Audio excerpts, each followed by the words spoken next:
what China's goals and strategies are, I want you to bear in mind a very important statistic, which is that 12% of the world's population lives in the West, and 88% of the world's population lives outside the West.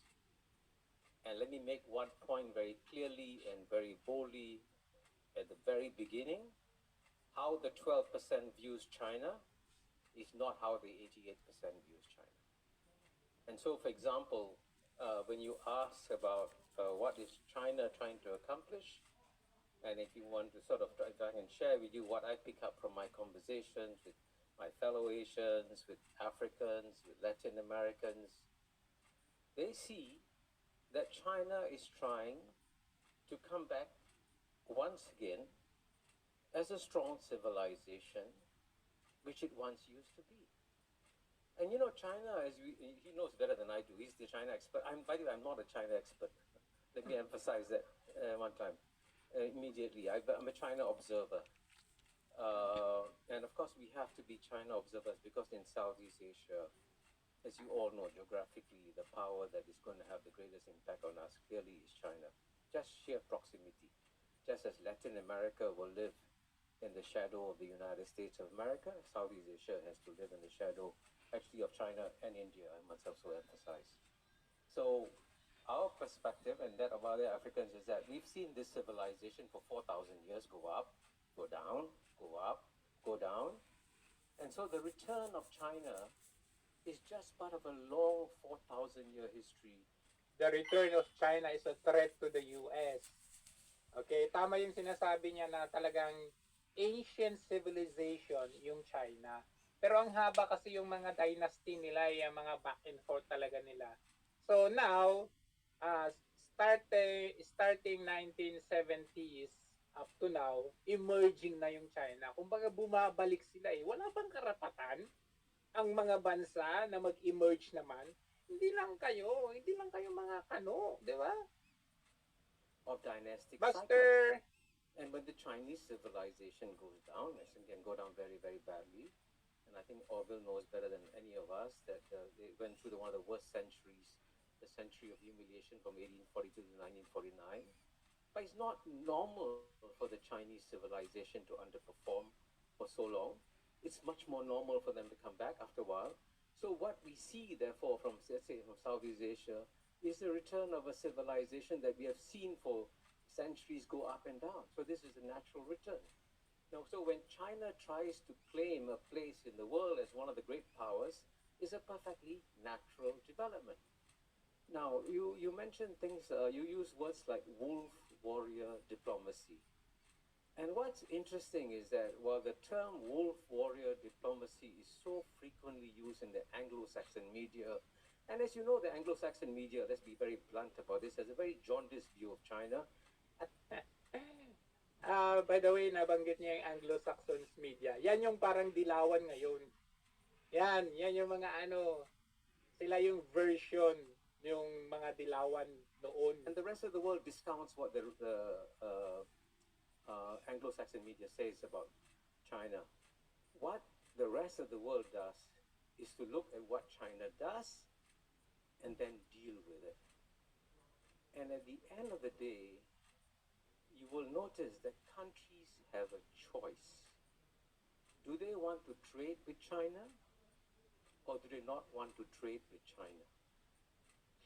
And if you look at the deeds, China today does far more trade with the rest of the world than the United States does. By the way, we do want to have trade with the United States too. But trade, as you know, is a voluntary activity. But it benefits the countries that do it. So you take a country like Brazil, which is much, much closer to the United States than it is to China. 20 years ago, it took Brazil 1 year to export $1 billion to China. Today, it takes Brazil 60 hours to export $1 billion to China. So why shouldn't Brazil have a normal trading relationship with China? So you can see, therefore, the point I'm trying to suggest to you is that if you look at many of the countries in the global south, not all, at many of the countries in the global south, they're very happy to have normal relations with China, and they have no difficulties. The difficulties have come, as I said, primarily between the United States and China for understandable reasons. This is what would happen when you have a great power shifts. And I actually think that in some ways, just as what the United States did towards China was predictable, China's responses towards the United States are also predictable. I think,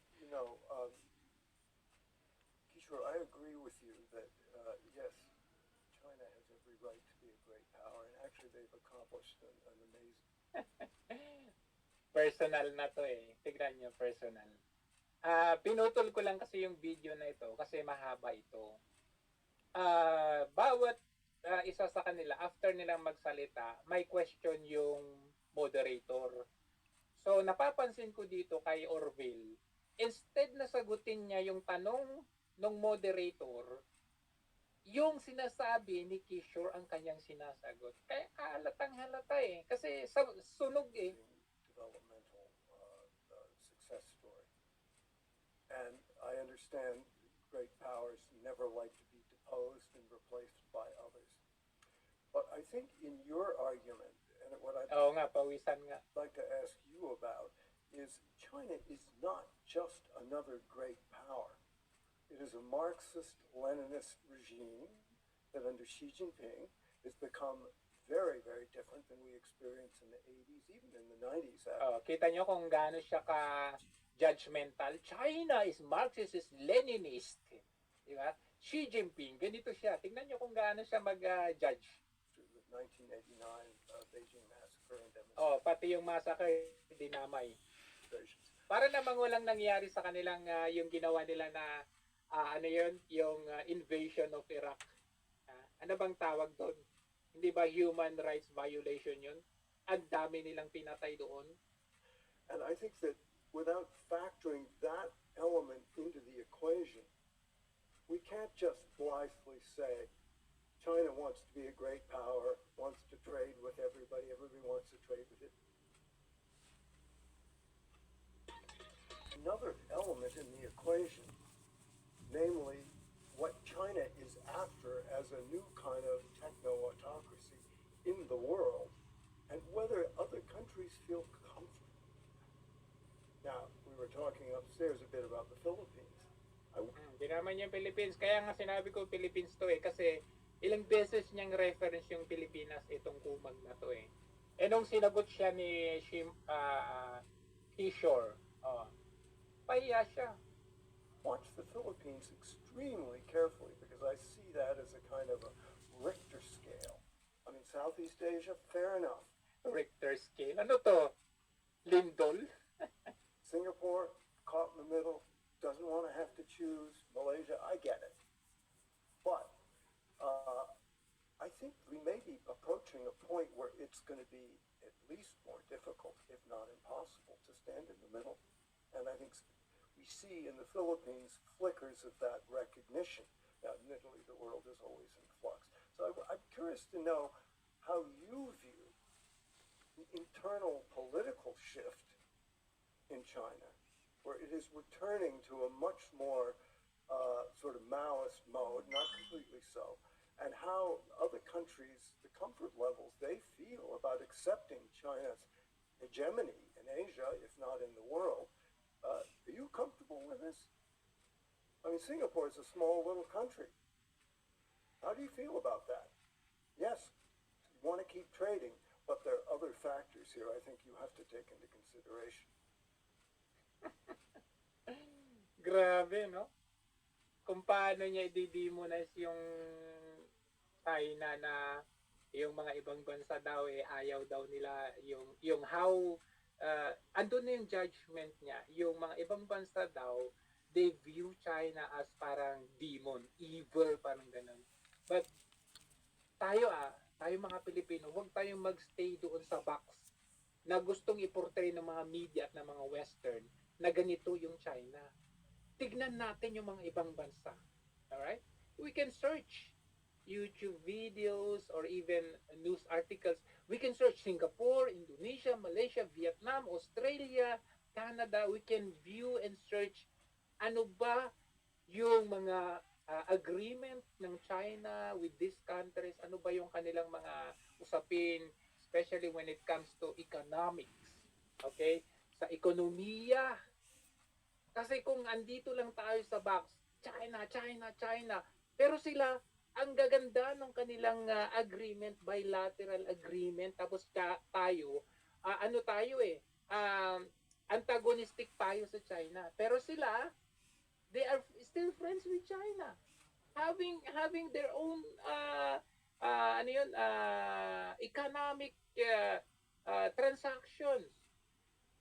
So, ibig sabihin, meron silang kumbaga, give and take relationship when it comes to yung pag-develop ng kanilang ekonomiya. Samantalang tayo, na pag-iiwanan tayo, ginagamit lang tayo kung ano nung ilang beses ang ginagamit ng sa ating bansa, pinaglalagay dyan, wala naman tayong kinikita, wala naman tayong napapala. So, you could see, okay, in every people na nag-antagonize doon sa bansa, makita ninyo sa katauhan nitong si Orville, yung western mindset na eto, kasi ayaw nga nilang umangat yung bansa na ito kasi ganun lang sila eh. 1 in 2, 1 in 2, 1 in 2. Okay. Originally, ang ekonomiya, yung when it comes to itong dealership with economy, number 1 yung US. Di ba? Number 1 yung US, yung mga nila dyan, yung mga produkto na inaangkat, mga ganito, yung import and exportation. Originally, US talaga yung number 1. But time came after 1970, okay, emerging, nag-open country na yung China. So, ibig sabihin, from that time on, sila na yung emerging. Actually, number 1 na sila ngayon eh. When it comes to importation and exportation, number 1 na sila ngayon. Kaya nababahala na yung niyan. First of all, let me, if you don't mind, quickly comment on the point you raised, Rory. When you mentioned that countries are also moving closer to the United States, you're absolutely right. I want to emphasize also, to avoid any misunderstanding, that there are huge reservoirs of goodwill globally towards the United States. And the world is actually quite happy to see a strong United States and a strong China. And to some... True. Buti pa to. Kasi hindi siya China lang. Kumbaga, ako naman wala namang problema eh. Strong US, strong China. Talaga namang dalawang dambuhala yan eh. Hindi ba pwede na makipag-transact tayo sa US, makipag-transact tayo sa China? Di ba kasi strong power sila eh. This is how you view the world. Hindi, anong gusto nila, nandito lang tayo? To extent, if they balance each other, that's not too bad for the world at large. So it's not as though the world is rushing to embrace China and saying goodbye America. That's not the world. The world, most countries in the world, as you yourself said, Orville, want to have good ties with both United States and China. Oo nga, ba't yan yung sinasabi mo, Jojo? Dapat US at saka China tayo, di ba? Bakit yung dati yung Pangulo, o sasabihin na naman nung kabila, alam nyo, yung mga sinasabi ni Duterte dati, na minumura niya yung US, minumura niya yung UN, nag-stop ba? Yung ekonomiya natin, nag-stop ba yung transaction natin, yung negotiation natin when it comes to economic transactions or dealings with the US? Hindi. Tuloy-tuloy pa rin. Meron bang sanction ang US sa Pilipinas nung time ni Duterte? Meron ba? Wala. Di ba? So, yung mga sinasabi ni Duterte is, some rhetoric words na, alam yun, okay, ayaw ko sa inyo, but we still can have negotiations. Di ba? Ayaw ko sa inyo, pero tuloy pa rin yung business natin. Kung ayaw nyo, idihuwag. Pero, the same thing, okay?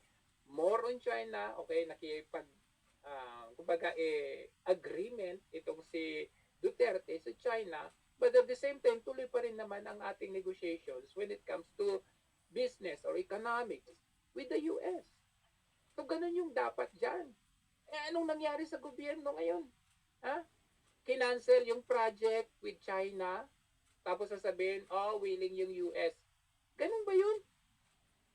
Kung talaga si Marcos, sabi niya, we are friend to all, enemy to no one. Bakit ganun ang ginawa mo sa China? Ha? Yung mga dealings, projects with China before, bakit mo kinancel?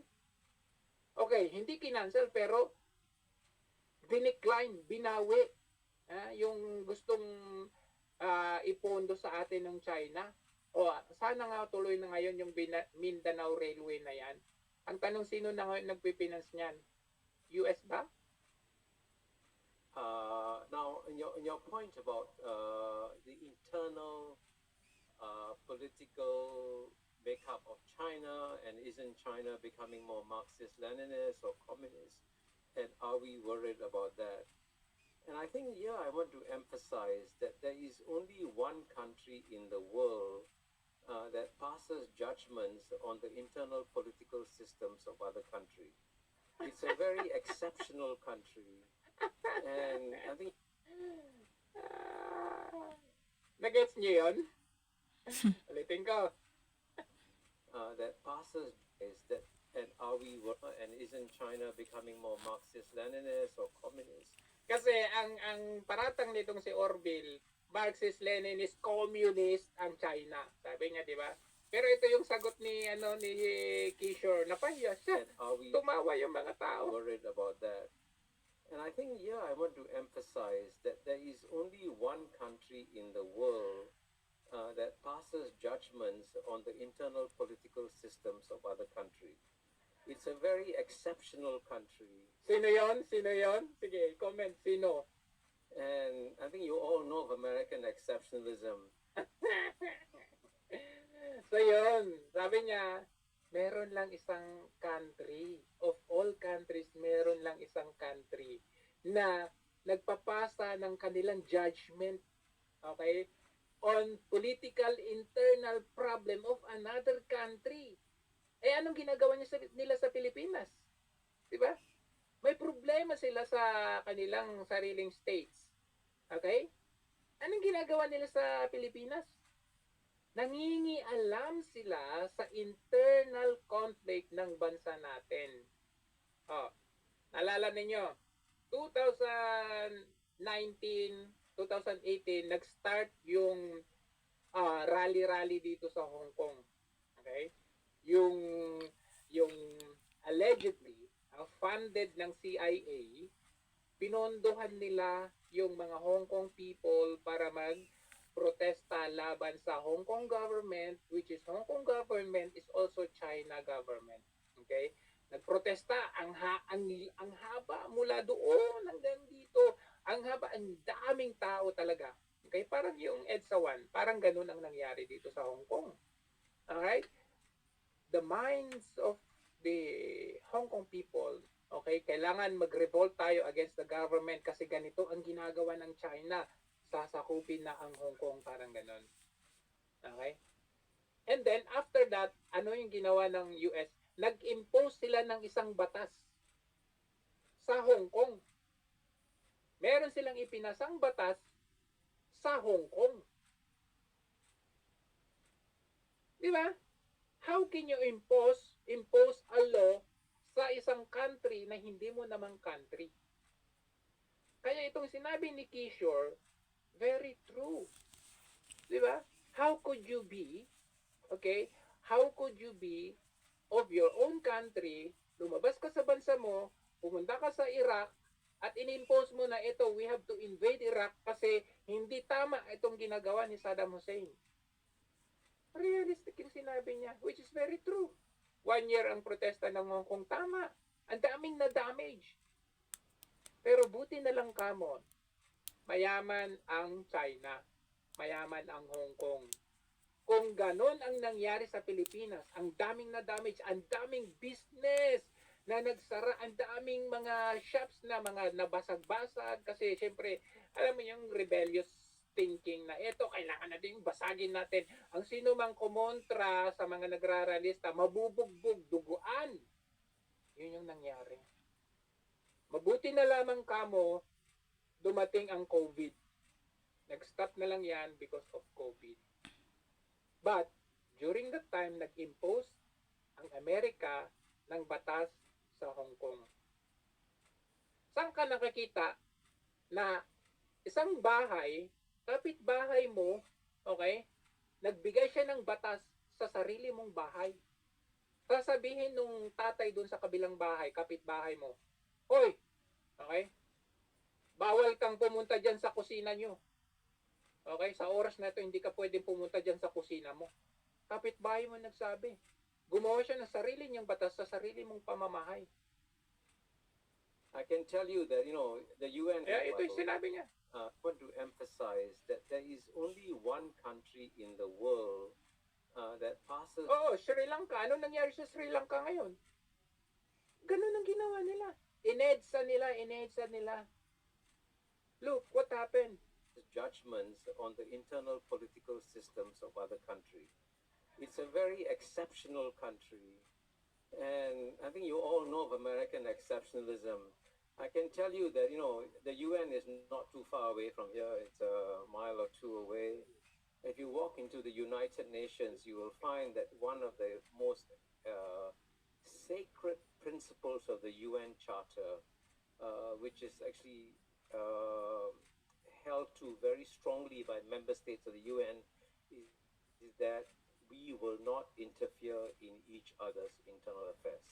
That's enshrined in the UN Charter, and that principle Napapaloob daw sa UN regulations na never na mag-interfere sa mga conflicts ng countries. is used by most states when they deal with each other. So the attitude of most states in the world is, you choose your form of government. No matter what you choose, we will deal with the government in power. And so whether China is more Marxist or less Marxist or democratic or undemocratic, we cannot get to choose. It's up to the Chinese at the end of the day choose what kind of government that they have. But I do think also, if I can, or will push a little bit back at you, when the United States first fell in love with China in 1971. Boom! Pahiya ka, no, Orville? 1971, na in love ang mga Kano kay China. Can I ask you, who was the leader of China at that point? Was it Mao Zedong? Would you call Mao Zedong a great defender of human rights? Would you say that this is a man with a liberal mind, a liberal spirit, someone you can, develop a kinship with? In love yung mga Kano sa China noong 1970. Sino yung leader? Si Mao Zedong. Ano ba si Mao Zedong? Di ba, komunista? Marxist-Leninist. Pero in love yung mga Kano. You know what I'm getting at, right? So when it comes to geopolitics, it's a very cruel business. Ideology can be put aside when necessary, can be brought to the fore when necessary. And even today, if you say that the United States will stand up the Communist Party's regimes, why are you cultivating Vietnam? What's the difference? I mean, doesn't Vietnam also have a Communist Party in power? So I'm only saying this because the rest of the... Basag si Orville dito di ba? Nangialam ang mga Kano doon sa Vietnam, kaya nagkaroon ng Vietnam War. Kino-cultivate nila, i-communist din naman yun, di ba? So ano ba talaga? world. Thank you, Kathleen. When I say that the rest of the world has changed, they've become much more sophisticated. They see through all this. They see that, yes, there's a serious geopolitical contest going on between the United States and China. They are very worried about it. They want to maintain good ties with both, and they won't pass judgment. And it's not just, to be fair, Orville, it's not just Singapore. I can give you, if you want a list of 100 countries, I can give you a list of 100 countries that are in that position. Can we talk a little? Well, before I get to the Nakita niyo yun? Okay, wait lang ha, wait lang.